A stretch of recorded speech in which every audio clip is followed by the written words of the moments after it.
कार्तिक मास में जो मनुष्य ये 3 चीजें दान करता है तो यकीन मानो जीवन में कभी गरीब नहीं रहेगा। साथियों, कार्तिक मास का समय वह दिव्य अवसर है जब भगवान स्वयं पृथ्वी पर उतरकर अपने भक्तों के घर आते हैं। ये मास केवल पूजा या व्रत का नहीं, बल्कि आत्मा को शुद्ध करने और अपने जीवन के पापों को मिटाने का अवसर है। कहा गया है कि जो मनुष्य कार्तिक मास के समाप्त होने से पहले 3 विशेष दान करता है, उसके जीवन से दरिद्रता सदा के लिए दूर हो जाती है। क्योंकि दान केवल धन का लेन देन नहीं होता, ये हृदय की पवित्रता और आत्मा की विनम्रता का प्रतीक होता है। जिस दिन मनुष्य सच्चे भाव से दान करता है, उसी दिन उसका भाग्य बदल जाता है। इसीलिए आज की इस कथा को ध्यान से सुनिएगा, क्योंकि यह केवल दान की बात नहीं करेगी, बल्कि यह बताएगी कि कौन से 3 दान ऐसे हैं जो भगवान विष्णु को अत्यंत प्रिय हैं और जिन्हें करने से जन्म जन्मांतर की दरिद्रता मिट जाती है।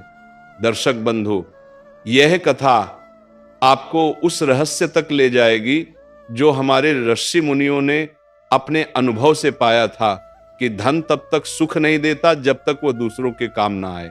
तो आइए आज हम उस दिव्य रहस्य को समझते हैं कि कार्तिक मास के जाने से पहले वे कौन से 3 दान हैं जो जीवन में कभी भी कमी नहीं आने देते। साथियों, कार्तिक मास का पहला और सबसे पवित्र दान है दीपदान।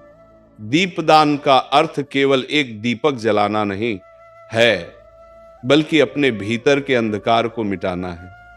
जब हम दीपक जलाते हैं तो वह केवल तेल और बाती का नहीं होता, उसमें हमारी श्रद्धा, हमारी भक्ति और हमारी कृतज्ञता जलती है।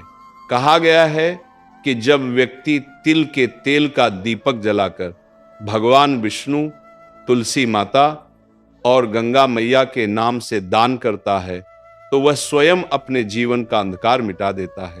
प्रिय भक्तों, जब कार्तिक मास की संध्या बेला होती है और सूर्य पश्चिम दिशा में ढलने लगता है, तब वो समय सबसे शुभ होता है। उसी समय अपने घर के आंगन में तुलसी के पौधे के पास या किसी मंदिर में तिल के तेल का दीप जलाइए और उस दीप को जलाते समय मन में ये भावना रखिए, हे प्रभु, जैसे ये दीप अंधकार को मिटाता है, वैसे ही मेरे भीतर के अज्ञान, लोभ, क्रोध और मोह को भी मिटा दीजिए। जो मनुष्य इस भावना के साथ दीप दान करता है, उसके जीवन में कभी अंधकार नहीं रहता। तुलसी माता के समीप तिल का दीपक जलाने का अर्थ यह है कि आप धर्म और समर्पण का दीप जलाते हैं।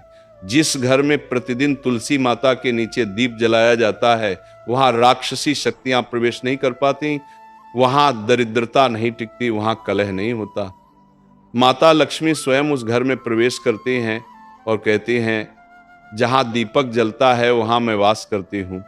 कार्तिक मास के प्रत्येक दिन और विशेषकर पूर्णिमा या अमावस्या की रात को यदि मनुष्य भगवान विष्णु के मंदिर में जाकर तिल के तेल का दीपक जलाए तो उस दीपक की लौ सीधी स्वर्ग लोक तक जाती है। भगवान स्वयं कहते हैं, जो मेरे नाम से दीप जलाता है, मैं उसके जीवन के अंधकार को मिटा देता हूं। प्राचीन कथा में वर्णन आता है कि एक निर्धन स्त्री थी जो पूरे साल कुछ न कुछ बचाकर कार्तिक मास में दीप दान करती थी। एक बार उसने केवल एक दीप जलाया, परंतु उस दीप में इतनी श्रद्धा थी कि स्वर्गलोक में भी उसकी ज्योति दिखाई दी। भगवान विष्णु ने प्रसन्न होकर कहा, इस स्त्री का कोई भी जन्म अंधकार में नहीं रहेगा, अगले जन्म में वह उसी नगर की रानी बनी। इसीलिए कार्तिक मास के अंतिम दिनों में जब ये पवित्र काल समाप्त होने को होता है, तब यदि कोई व्यक्ति तिल के तेल का दीप जलाकर दान कर देता है तो वह अपने जीवन की दरिद्रता को सदा के लिए समाप्त कर देता है। जो दीप आप आज जलाते हैं वह केवल मिट्टी का दीपक नहीं होता, वह आपके आने वाले भविष्य की नींव होता है। उस दीप में आपकी श्रद्धा का प्रकाश, आपके कर्म का तेज और आपके भाग्य का उजाला समाया होता है। प्रिय भक्तों, ध्यान रखिए, दीपक केवल एक क्षण के लिए नहीं जलता, वह आपके आने वाले समय को प्रकाशित करता है। जो मनुष्य कार्तिक मास में तिल का दीप दान करता है उसके पाप नष्ट हो जाते हैं, पूर्वज तृप्त होते हैं और भगवान विष्णु स्वयं उस व्यक्ति के जीवन में सौभाग्य का दीप जला देते हैं। इसलिए आज जब संध्या का समय हो तो श्रद्धा से दीपक जलाइए, उस दीपक की लौ से भगवान के चरणों को प्रणाम कीजिए और कहिए, हे प्रभु, इस दीप के प्रकाश से मेरा मन भी प्रकाशित हो जाए। यही दीपदान आपके जीवन का सबसे बड़ा पुण्य बन जाएगा। साथियों, दूसरा दान है वस्त्र दान। प्रिय दर्शकों, कार्तिक मास में किया गया प्रत्येक दान अद्भुत फल देता है, परंतु वस्त्र दान ऐसा पुण्य कर्म है जो मनुष्य के भीतर दया, करुणा और विनम्रता का प्रकाश जगाता है। ये केवल कपड़े देने का कार्य नहीं है, बल्कि किसी दूसरे के जीवन में गर्माहट और सम्मान देने का माध्यम है। शास्त्रों में कहा गया है, वस्त्रम ददाति सौख्याय आयुष्याय च कीर्तये, अर्थात जो मनुष्य वस्त्र दान करता है उसे सुख, आयु और कीर्ति तीनों का आशीर्वाद मिलता है। कार्तिक मास के समय जब शीतल हवाएं चलने लगती हैं, जब सुबह ओस की बूंदें धरती पर मोती बनकर गिरती हैं, तब वही ओस किसी निर्धन के तन पर कांपती हुई ठंड बन जाती है। ऐसे समय में यदि कोई व्यक्ति किसी जरूरतमंद को वस्त्र ओढ़ा दे तो वह केवल कपड़ा नहीं देता, वह भगवान को स्वयं ओढ़ा देता है। भक्तों, ये वही समय है जब मनुष्य का छोटा सा दान भगवान की नजरों में बड़ा बन जाता है, क्योंकि भगवान विष्णु स्वयं कहते हैं, जो मेरे किसी रूप को ढकता है मैं उसे अपने वैकुंठ में स्थान देता हूं। और हम जानते हैं हर जीव में भगवान का ही वास है। कल्पना कीजिए, एक गरीब वृद्ध सड़क किनारे ठंड से कांप रहा है, उसकी आंखों में भय नहीं परंतु उम्मीद की झलक है, शायद कोई आए और उसे एक ऊनी कपड़ा दे दे। और जब आप जाकर अपने हाथों से उसे एक चादर ओढ़ा देते हैं, वो आपके पांव छूने लगता है, उसके होंठों से केवल 2 शब्द निकलते हैं, भगवान आपको सुखी रखें।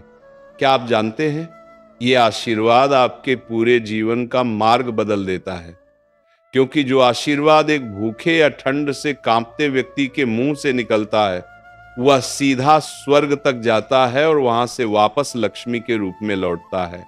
पुराणों में कथा आती है, एक बार एक ब्राह्मण परिवार की स्त्री ने कार्तिक मास में अपने पति के लिए बचाई हुई ऊनी चादर एक साधु को दान कर दी। रात में जब वह सोने गई तो उसने स्वप्न में भगवान विष्णु को देखा, जो मुस्कुरा कर कह रहे थे, तुमने आज मुझे उड़ाया है, इसलिए अब मैं तुम्हारे घर को कभी खाली नहीं रहने दूंगा। अगले ही दिन उस परिवार को नगर के राजा से धन, सम्मान और अन्न प्राप्त हुआ। प्रिय भक्तों, वस्त्र दान केवल वस्त्र का त्याग नहीं है, ये अहंकार का त्याग है। दान वही सच्चा होता है जो बिना दिखावे के किया जाए, जो हृदय की करुणा से निकलकर किसी दूसरे के चेहरे पर मुस्कान बनकर पहुंचे। इसलिए कार्तिक मास के इन अंतिम दिनों में अगर आपके पास एक भी नया कपड़ा, शॉल, धोती या साड़ी है तो उसे किसी गरीब, वृद्ध या भूले बिसरे व्यक्ति को दान कर दीजिए, क्योंकि जो तन ढकता है वह मन को ढकने वाले भगवान का प्रिय बन जाता है।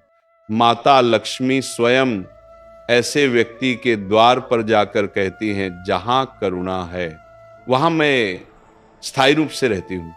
इसलिए भक्तों, कार्तिक मास के इस शुभ समय में वस्त्र दान अवश्य करें।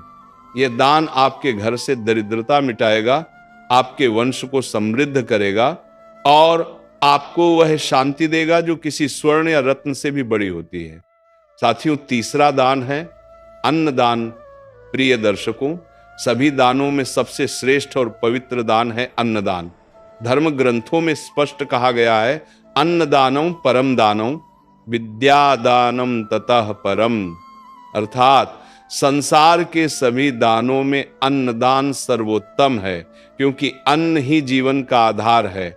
जो व्यक्ति भूखे को भोजन कराता है वह किसी मनुष्य का नहीं, स्वयं भगवान का तृप्ति कर्म करता है। कार्तिक मास में जब सृष्टि की ऊर्जा सबसे शांत और दिव्य होती है, तब दिया गया अन्नदाय असंख्य जन्मों के पापों का नाश कर देता है। इसलिए कहा गया है कार्तिके अन्नम दत्वा कोटि यज्ञ फलम लभेत। जो मनुष्य कार्तिक मास में अन्नदान करता है उसे हजारों यज्ञों के समान पुण्य प्राप्त होता है। प्रिय भक्तों, अन्नदान केवल किसी को भोजन कराने का कार्य नहीं है, ये एक भाव है, एक त्याग है और एक करुणा का रूप है।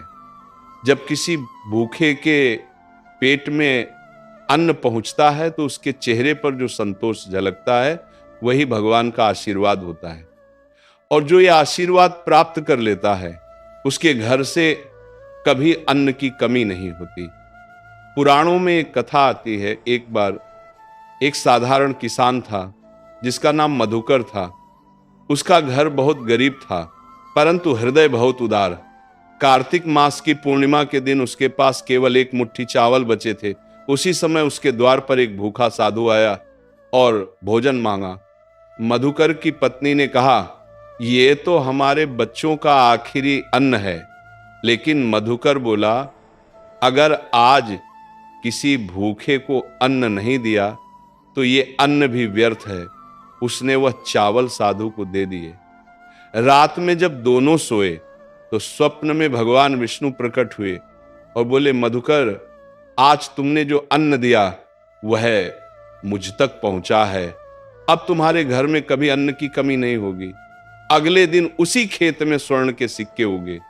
तब से कहा गया अन्नम ब्रह्म स्वरूपम, अर्थात अन्न में स्वयं भगवान का वास होता है। प्रिय भक्तों, यदि कोई व्यक्ति कार्तिक मास में किसी ब्राह्मण, साधु, गायशाला या किसी गरीब परिवार को भोजन दान करता है तो उसके पूर्वज तृप्त होते हैं, उसका घर अन्न से परिपूर्ण रहता है और भगवान विष्णु स्वयं उस ग्रह को आशीर्वाद देते हैं। यह दान इतना पवित्र है कि इसे जीवदान कहा गया है, क्योंकि इससे किसी की प्राण रक्षा होती है। अन्न दान करते समय एक बात सदा ध्यान रखें, दान कभी अपमान के साथ न हो। दान हमेशा प्रेम, नम्रता और श्रद्धा से हो। जब आप किसी भूखे को भोजन देते हैं तो ये मत सोचिए कि आपने उसकी मदद की, बल्कि ये मानिए कि भगवान ने आपको उसका साधन बनाया।